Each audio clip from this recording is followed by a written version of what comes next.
Yo, yo, yo, welcome to Hard Pass Total Landscaping. I'm your host, Jacques Slade. It's the show that is happy that my Xbox Series X doesn't have the vape feature like some other people do. Pro tip, there is no vape feature. Do not try this at home. And definitely don't post it on Twitter. It's like those kids who post pictures of Yeezy stepping over Jordans like, yay, you got clout for a minute, hope it was worth it. According to NBA Twitter, former Thunder teammates Victor Oladipo and Russell Westbrook want out of their respective teams. Now, normally, this is when I make the joke that they both would look great in Laker uniforms, but I'm gonna pass on that for this one. Not because they both wouldn't look great in Laker uniforms, because they would, and Russ really is one of my favorite players in the league right now, but one of the rumors is that Russ could be going to the Clippers to team up with his tormentor, Patrick Beverley. And Oladipo actually asked players on the Knicks if they could go get him. Like, someone willingly going to the Knicks and Russ and Pat Bev on the same team are too funny to pass up. Let's make those happen, NBA. As you know, during these pandemic times, we do a lot of Zoom meetings and shows from our homes, and sometimes we do it live. One of my fears is that I could be in the middle of a deep and meaningful conversation and it gets broken up by something creeping up on me. Well, Peter Rosenberg of Hot 97 demonstrated what that would be like when a rat showed up while he and Ebro were talking to 2 Chainz. Of course, ever the cool, calm, and collected guy, 2 Chainz had the perfect response. Rosenberg. Yo. You got 6'9"? Shout out to the Carlyle Group and Good Partners for reselling their 50% share of Supreme to VF Corporation, the megacorp that also owns Vans and the North Face. VF paid $2.1 billion in total for Supreme, and since Carlyle paid $500 million for Supreme in 2017, that means they just made a nice tidy profit in just a few years. And resellers are out there thinking they made bank off of University Gold Jordan 12s? Huh? But I do want everybody's take on this sale. What could this mean for Supreme? Expansion of stores? A bigger web presence? Could we see the brand in other stores? Will there be a limit of how they collaborate or who they collaborate with? Let me know down in the comments below. I want to know what you guys think. All right, now I'm sure many of you are aware of the Dan Purdy saga, and quite honestly, I'm still kind of confused about the whole thing. So as of this recording, it all started when a former county commissioner from Pennsylvania named Dean Browning posted a tweet saying that he was a black gay guy and spouted off some pro-Trump stuff. Whatever. Now, instead of Browning just taking the L and admitting he had a burner account, an account that many suspected was the burner, posted a video and claimed that he was a real person who posts really vile things online. And not only that, the internet discovered that this dude is a Philadelphia area landscaper who also happens to be Patti LaBelle's nephew/adoptive son. And now all accounts tied to this guy are now either suspended or deleted. And I just don't know, man. Like, is Dan Purdy or whatever his real name the love child of Patti LaBelle and Michael McDonald from the song On My Own? This is like the sneaker equivalent of Virgil Abloh accidentally tweeting a DM from a white guy who likes off-whites, tries to resell Huaraches, and is actually the son of Tiffany Kid. In case you missed it, this past week, Jordan Brand debuted a new show on the Sneakers app called 23 Live. Hosted by Marcus Jordan and, for some reason not me, the first episode focused on the Air Jordan 11 and its 25th anniversary, which featured guests Alila May and LaKaylee 47. The show itself was fine for what it was. Marcus was interviewing the ladies and giving them their flowers for pushing the sneaker game forward. Not bad for a first effort. I mean, I thought it was a good idea to not make cuts or edits in the first episode of Hard Pass, and look where we are now. You can't see it, but my co-writer is watching this over FaceTime and telling me that I'm revealing way too much. Anyway, technical issues aside, it's a format that I expect we'll be seeing plenty of in the future, especially as Jordan Brand gets ready for what looks like a very busy holiday season with plenty of retros to sell.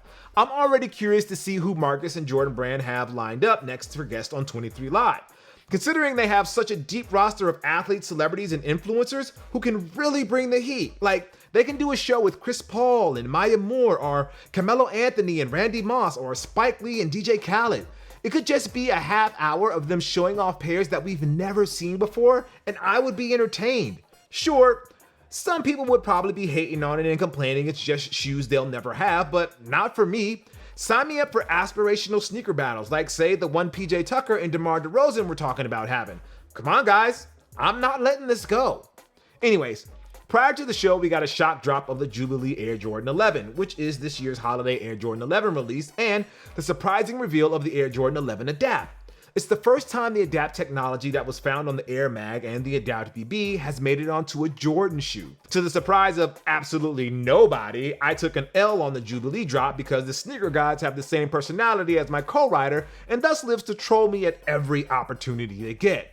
Considering there was quite a build up to 23 Live, I was a little surprised though to find out about both of these shoes in an official capacity before the show. I mean, this past week, we also had Apple's One More Thing event, which was basically a supersized version of their surprise reveals all into one show. I would think that Nike, since they work so closely with Apple on a number of different products through the years, would have saved the reveal of the Adapt 11s for the show itself, where Marcus holds them up for the first time and then declares at the end of the live stream that the Jubilee pairs, which I will mistakenly say Jollibee at least a few times before the year is over, much love to the chicken doy, are available right now. That would instantly make future episodes of 23 Live must-see because that tiny button with the price could pop up at any time. There was a brief moment where Marcus did say that people could tap on the button below to be notified when the shoe drops in December, but I'm talking about an actual bona fide shock drop with plenty of pairs available so people don't feel like they wasted their time. I think this format, along with other live streams Nike has done recently, has the potential to do really good things for them and for sneakerheads. They just need to get a few more reps in, I think. We'll talk more about the Adapt 11s later on in the show. And now, for a prepared statement from my co-writer about the news that Miles Morales will be wearing Adidas Superstars in the Spider-Man Miles Morales video game. Oh, boo-hoo. Oh, where? Oh, no. Oh, I've been waiting for this one. Oh, boo-hoo. Miles is wearing Superstars instead of Jordans in the game. Sneakerheads are all in their feelings because this guy had the nerve to try on some different kicks. Okay, two things. You all know that Marvel and Adidas have been teaming up for forever, right? I mean, ever since Avengers Age of Ultron, Ultra Boost, that Quicksilver wore when he can still come back. I bet you he has a cameo in WandaVision. And you do realize that video games Miles is different from Spider-Verse Miles, right? That's the whole point of a multiverse. So Marvel can have different versions of the same character, and in the case of their sneakers, do different deals with all of the brands. I bet you when Miles pops up in the MCU, he might wear Pumas or Reeboks or even Yeezys, depending on how canceled Kanye is that week. But you know what? Go ahead, deprive yourself of a PS5 just because you have some sort of allegiance to a sneaker brand, like some of you are claiming on social media. I believe that as much as that time y'all weren't gonna buy the Bread 4s because of the Bread nickname. But you know what? Go ahead, do you. That's fine by me. Take a principled stand. Why? Because that's one less person I have to deal with and makes it easier for me to buy a second PS5. That's right, a second one. Back to Jacques.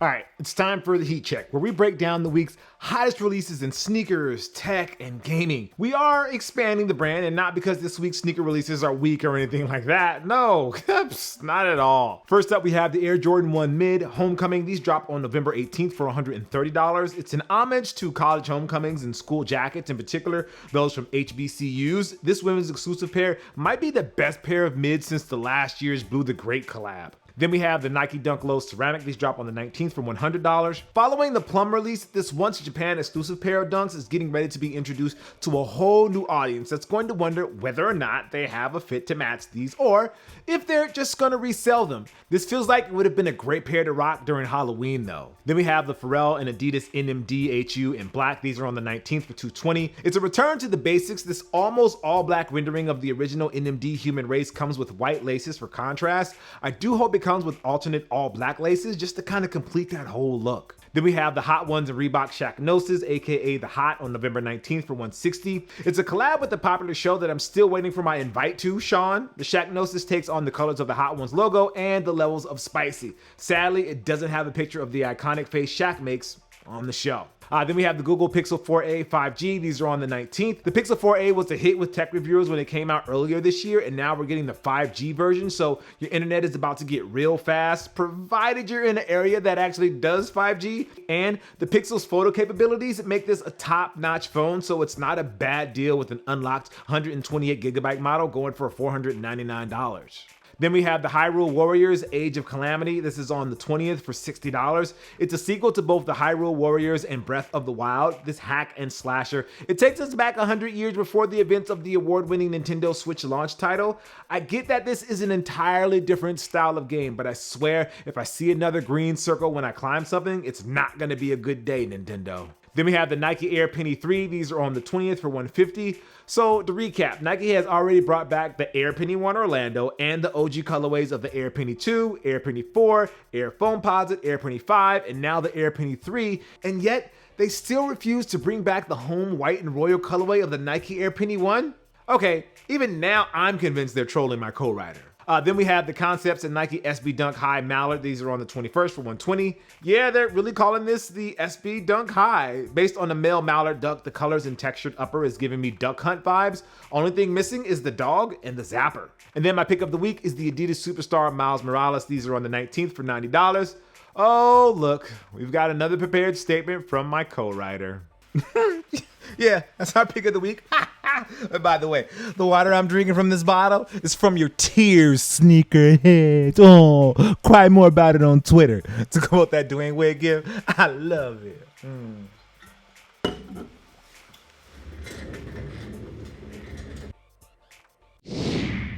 And now for a heat check on the Adapt Air Jordan 11 that was revealed last week. The most prevailing joke on sneaker Twitter is that Jordan Brand has all of these leftover pairs of the pure platinum colorway laying around and decided to do something with them. It's a fun little dig at the quality and the reception of that colorway, but I think it also speaks to how some, if not most people, are not all in on this new take on the Air Jordan 11. First, there's the apathy to the color scheme that we talked about. We could have seen Jordan Brand do something out of the ordinary with the 11's color blocking, but instead, we get a white pair that we've already seen before, but with hints of black in the wrong places. Like, how cool would it have been if Jordan Brand replicated the Air Mag color scheme? Sure, it's basically the Jordan 11 cool grade to a certain degree, I guess, but it would be a lot more interesting than what we're getting. Oh, and I could have imagined them pulling the trigger on a what the Jordan 11 and just going all out. Second is the price. $500 is a lot to ask in this economy, and with so many other lesser price kicks, not to mention new video game consoles coming out during the holiday season, it's gonna be tough. I always imagined that at some point, Adapts would come down in price as the tech became cheaper and easier to produce, but I guess we're just not there yet. The Adapt 11s, I think, will fall into the same category as the Ultimate Gift of Flight Air Jordan pack or the MTM pack that former President Obama received from Nike. An expensive pair that will be hard to get at retail and overpriced at resale, but will eventually go down in value over time. Adapts will continue to be a fun novelty as long as they continue to price themselves at that level, and I don't expect more than that. I give the Adapt Air Jordan 11 9 black cats out of 23 Michael Jordan steaks from his steakhouse in Chicago. And now for this week's Hard Pass, where we take a look at something in the culture that just needs to go, like the console wars.